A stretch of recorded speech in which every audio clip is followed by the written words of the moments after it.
মইনুল হকের প্রশাসনে কোকোবেন থানার সম্মাননা উৎসব, মানুষের নিরাপত্তায় নতুন দৃষ্টান্ত স্থাপন।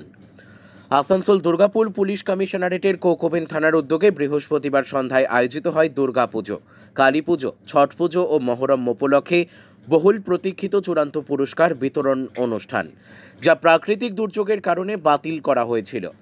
এদিনের এই অনুষ্ঠানকে সৌন্দর্য, শৃঙ্খলা ও মানবিকতার অভিনব সমন্বয়ে এক নতুন উচ্চতায় নিয়ে যান থানার ভারপ্রাপ্ত আধিকারিক মইনুল হক। তার নেতৃত্ব, পরিকল্পনা এবং মানুষের প্রতি আন্তরিকতা এই দিনের সন্ধ্যাকে রূপ দিল এক সফল ও হৃদয়স্পর্শী অনুষ্ঠানে। এদিন কোকোবেন থানার গ্রাম রক্ষী বাহিনীর উদ্যোগে অনুষ্ঠিত হয় মনোজ্ঞ সাংস্কৃতিক পরিবেশনা। মানুষকে উৎসবের আনন্দের সঙ্গে সামাজিক বার্তায় যুক্ত করার এই প্রচেষ্টা দর্শকদের মন জয় করে নেয়। উপস্থিত ছিলেন আসানসোল দুর্গাপুর পুলিশ কমিশনারেটের ডেপুটি কমিশনার পূর্ব অভিষেক গুপ্তা, আসানসোল দুর্গাপুর উন্নয়ন পর্ষদের চেয়ারম্যান কবি দত্ত এবং এলাকার বিশিষ্টজনেরা। মোট 40 জনকে সম্মানিত করা হয়। এদিন তাদের মধ্যে ছিলেন 15টি সেরা দুর্গাপুজো কমিটি, 5টি সেরা কালী পুজো কমিটি, 2টি ছট পুজো ও 2টি মহরম কমিটি, পাশাপাশি একজন মৃৎশিল্পী, এছাড়াও সমাজ কল্যাণে পুলিশের পাশে থাকা এলাকার 6 জন বিশিষ্ট ব্যক্তি এবং থানার সেরা কাজের স্বীকৃতি স্বরূপ 9 জন পুলিশ আধিকারিক ও সিভিক ভলেন্টিয়াররা। এই সম্মাননা বিতরণ শুধু পুরস্কার নয়, এটি মানুষের সঙ্গে পুলিশের সম্পর্ক আরও সুদৃঢ় করার এক সেতু বন্ধন। সুন্দর সুন্দর কাজ করতে পারছি। আমি আর বেশি কিছু বলতে চাইছি না, একটা কথা আমি বলি যে স্যার যেটা বললেন সিসিটিভি ক্যামেরা, আর একটা যেটা বললো সেটা হলো যে ড্রাগ অ্যাডিক্টেড পার্সন।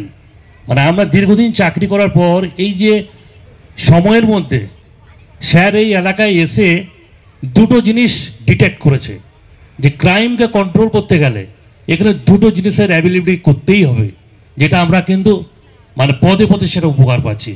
সেটা সিসিটিভি ক্যামেরা। আজকের ডেটে আমি যখন কোকোবেন থানায় জয়েন করেছিলাম 1 বছর আগে, তখন আমি দুর্গাপুর সাব ডিভিশনের কথা বলছি, বিশেষ করে আমার এই সাব ডিভিশন থানাগুলো 2000-এর অধিক সিসিটিভি ক্যামেরা আমরা ইনস্টল করতে পেরেছি। এ একটা বিরাট অ্যাচিভমেন্ট আমাদের কাছে। আর একটা যেটা হলো ড্রাগ অ্যাডিক্টেড পার্সন, রাস্তায় যাচ্ছে কোনো ছেলে কোনো মেয়ে ফোনে কথা বলতে বলতে যাচ্ছে, স্কুল পড়ে হয়তো ব্যাক করছে, কোনো মানুষ বাস স্ট্যান্ড থেকে নেমে যাচ্ছে, ঠিক এরকম কি করতো অ্যাডিক্টেড পার্সন, তাদের কেবল 200 টাকা 100 টাকা দরকার হলেই চলবে, ব্যাগটা মোবাইলটা স্ন্যাচিং করে নিত। স্যার সেটা ডিটেক্ট করতে পেরেছিল যে এদেরকে কন্ট্রোল করতে গেলে এদেরকে কিন্তু রিহ্যাবে পাঠাতে হবে।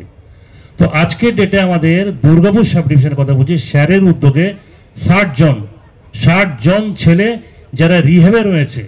এবং সর্বোপরি বড় কথা, আমি আশ্চর্য হয়ে যাই, আমি ওনার সামনে বলছি বলে না, আশ্চর্য হয়ে যাই যে ছেলেটা রিহ্যাব থেকে রিলিজ হচ্ছে সেই ছেলেটাকে ডাইরেক্ট সাহেব তার ফ্যামিলি সমেত তার অফিসে ডাকছেন যে তাকে আমি পার্সোনালি দেখবো সে কাজের উপযুক্ত হয়েছে কি না, যদি না হয় তাহলে আমি ফের আবার তাকে রিটার্ন করব। প্রত্যেকটা মা বাবাকে ছেলে সমেত সাহেব নিজে চোখে দেখে এবং আমাদেরকে বলে যে এটা কেবল তার বাড়িতে পৌঁছে দিলে হবে না, 2 মাস 3 মাস রাখার পরে একে কিন্তু একটা কাজের মধ্যে লাগাতে হবে। তো সেই ছেলেকে কাজের মধ্যে লাগিয়ে তাকে আবার মূল স্রোতে ফিরিয়ে দিচ্ছে, এটা একটা বড় কাজ। এবং আমাদের ক্রাইমের ক্ষেত্রে বা বিভিন্ন যে অপরাধ যে কাজকর্মগুলো হচ্ছে তা অনেকটাই আমরা কিন্তু সেটা কন্ট্রোল করতে পারছি। তাই আমি আমার কোকোবেন থানার তরফ থেকে মাননীয় ডিসি সাহেবকে অশেষ ধন্যবাদ জানাবো যে এত সুন্দর একটা পরিকল্পনা প্ল্যান এবং আমাদেরকে এইভাবে এগিয়ে নিয়ে চলছে। সবাই খুব ভালো থাকুন। আমাদের পরবর্তী কার্যকলাপ যেটা আছে, যারা সর্বোপরি আপনারা সমস্ত সুধীজন আমাদের দুর্গাপুর কোকোবেন এলাকায় যারা উপস্থিত রয়েছেন তাদের সকলকে আমি কোকোবেন থানার তরফ থেকে সম্মান জানাচ্ছি, ধন্যবাদ জানাচ্ছি যে আপনারা সকলেই সমস্ত ক্লাব এখানে আমাদের ডাকে এসে হাজির হয়েছেন। আমি একটা কথাই বলতে চাইছি যে আমাদের একটা ছোট্ট প্রয়াস, আমরা আমাদের সরকারি ডিউটি করার পর আমাদের নিজস্ব সময় বলতে তো খুবই কম, পাই না বললেই চলে। তার মাঝখানেই এই সরকারের যে নিয়ম কানুনগুলো আমরা মেনে চলে এত সুন্দর একটা পুজোর আপনারা একটা উপহার আমাদেরকে দিয়েছেন, যেটা আমরা ডিউটি করতে গিয়ে বুঝতে পেরেছি। এবং আমাদের যারা জাজমেন্টের জন্য গেছিল আপনাদের কাছে, আপনাদের কাছ থেকে এত সুন্দর ফিডব্যাক পেয়েছে যে তারাও খুব আপ্লুত। তো আপনারা যারা সরকারি বিধিনিষেধ মেনে এত সুন্দর একটা পুজো উপহার আমাদেরকে দিয়েছেন, তার জন্য আমাদের একটা ছোট্ট প্রয়াস আপনাদের কাছে আমরা তুলে ধরেছি। হয়তো এই গিফট এত বড় দামি কোনো গিফট আমরা দিতে পারিনি, কিন্তু ছোট্ট একটা মোমেন্টও দিয়েছি। এত গুণীজন মানুষের সামনে আমরা হাতে তুলে দেবো, এটা সত্যি আমাকে খুব প্রাউড ফিল হচ্ছে যে কোথাও যেন আপনাদের জন্য একটা ছোট্ট কিছু করতে পেরেছি।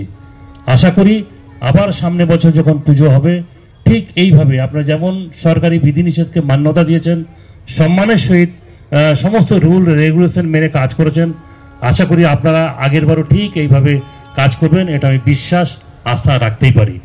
সকলকে অনেক ধন্যবাদ জানাচ্ছি যে আপনারা সকাল সেই সন্ধ্যা 5:30 6টার সময় এসছেন, আমাদের সাংস্কৃতিক অনুষ্ঠান আপনারা দেখলেন। আমরা এবার আমাদের